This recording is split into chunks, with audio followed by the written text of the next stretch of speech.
span of but a half a century. Stated in these terms, we know very little about the first 40 years, except at the end of them, advanced man had learned to use the skins of animals to cover them. Then about 10 years ago, under this standard, man emerged from his caves to construct other kinds of shelter.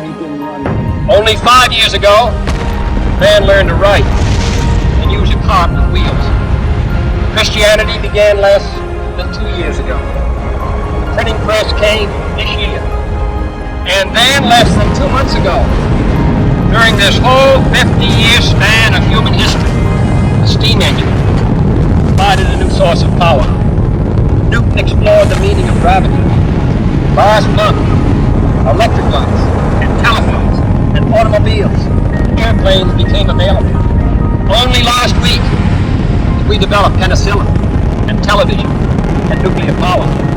This is a breathtaking pace, and such a pace cannot help but create new ills as it dispels old. So it is not surprising that some would have us stay where we are a little longer, pressed. But wait, if this capsule history of our progress teaches us anything, it is that man in his quest for knowledge and progress is determined and cannot be deterred. We shall send to the moon, 240,000 miles away, a giant rocket more than 300 feet tall on an untried mission to an unknown celestial body, and then return it safely to Earth. But why, some say, the moon? Why choose this as our goal? And they may well ask, why climb the highest mountain? Why 35 years ago, fly the Atlantic? We choose to go to the moon. We choose to go to the moon.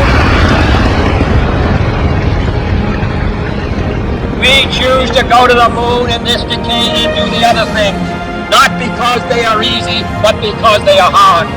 Because that goal will serve to organize and measure the best of our energies and skills.